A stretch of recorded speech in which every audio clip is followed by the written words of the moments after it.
What's up, everyone? Welcome back to the channel. It's your boy, Shane Rowe.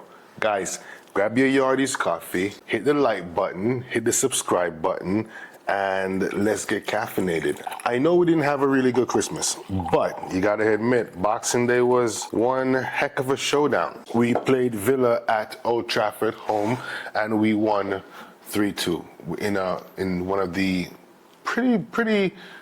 one of the better comeback games I've seen in a while. So cheers to them, right? Now, let's get straight into it, guys. The team was a much more balanced team. And as far as the goals go, we'll discuss them in a second, but Onana started in goal, as you expected. Wan-Bissaka was on the right-hand side. Varane was in the centre-back position with Johnny Evans, and Delat was on the left-hand side. Now, chopped and changed, guys. This defense has been chopped and changed over and over again. I don't think the same three defenders have started the game ever this season, right? Let me know in the comments. Let me know if I'm wrong.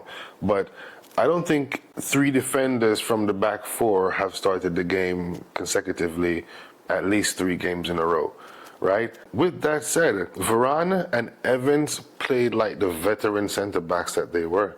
I mean, at one point, Evans pretty much saved us, I'm pretty sure, the game from at least losing the game. So, you know, the defense has been holding up so far in this season, and that's probably the reason why we're even anywhere close to the top 4. Now, in relation to the goals that were scored, in my opinion, that's not the defense's fault. It is literally the entire team's fault. We have been crap at set pieces for the good side of at least, I want to say 5 seasons. We can't score them, we can't defend them. And it's just been a collective team mess when it comes to the set pieces. And I wish we would do something. I believe we brought in a specialist at one point with Ole, when Ole came in, but it slightly improved, but now it's back to just being really horrible. We cannot defend them. So I don't want to call it a defensive error. It's a whole team error. Everyone should get penalized for those 2 goals, because there were no defending whatsoever, no marking whatsoever.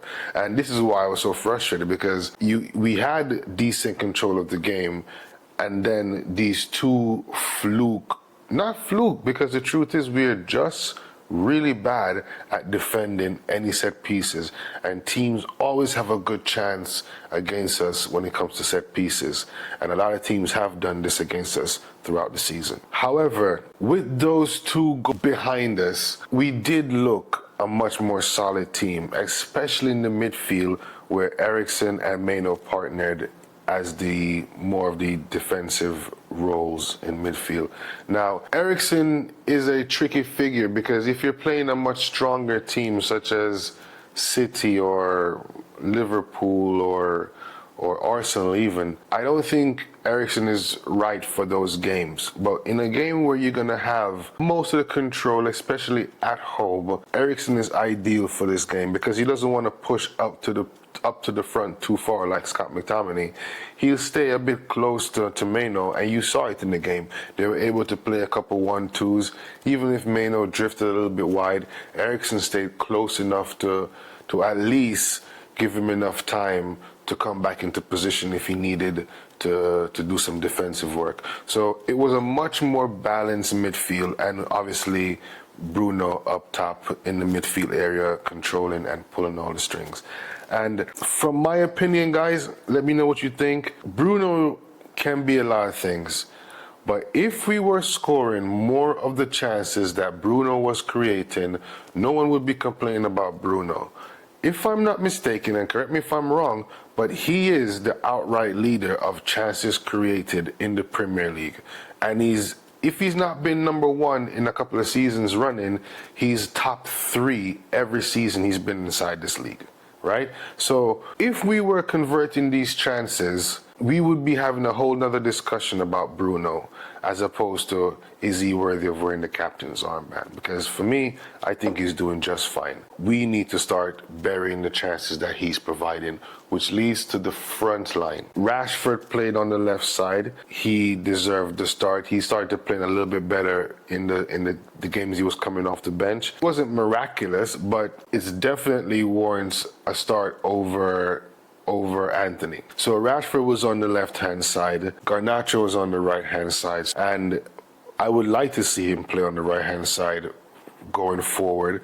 At least for now, he gave him 2 goals. He could have had an assist, he could have had a hat-trick, and he messed it up by being offsides, which I don't think is offsides. I think they're just drawing lines anywhere. But it's neither here nor there. He got 2 goals.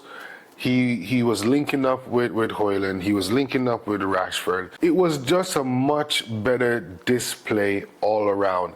And they weren't really doing anything crazy. They were just playing football in the simplest of ways and just connecting with each other. And man, it was a joy to watch. Now the problem is just the consistency of the team and if they can keep it up.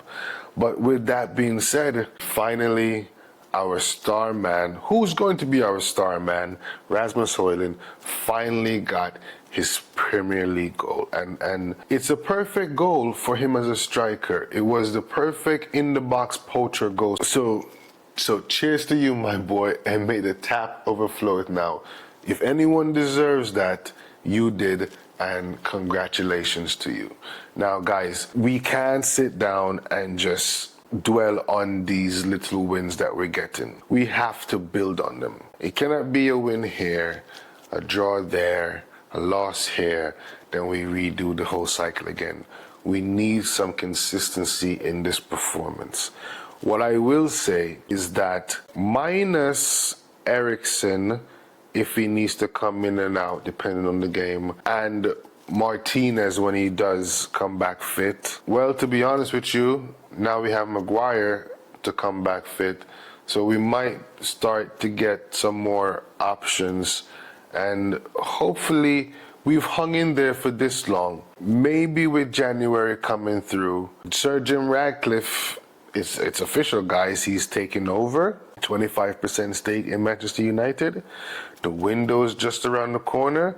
Maybe there could be a little New Year's Eve gift, you know, to celebrate their newfound stake in Manchester United. You never know.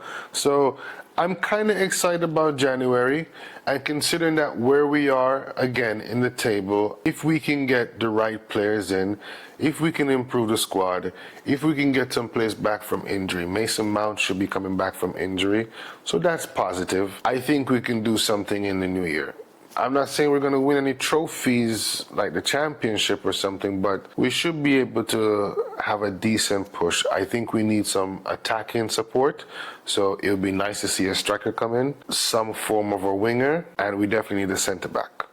But my priority would definitely be a striker. We have to have a striker and the option of a winger. Mod is there to come back, but I'm glad to see that Rashford is starting to find this form back. He's gotten a couple of assists, I believe, and with Hojlund getting his goal, I believe that we should be starting to click. Let's see what we can do. Next up, we go away to Forest. I don't even want to say this should be a win because with United, you never know. But we're confident that we should be able to get a result. At least come home with a point, boys. All right? So, guys, congratulations to the boys for the win at home against. They were flying high. They were third. I think they're still third. So it's not just any old win. We beat a very good team, right? So like the video, comment, and don't forget to subscribe. And I'll catch you guys in the new year. And if you've been rocking with your boy this long, I really do appreciate you. So God bless you and GGMU. Peace.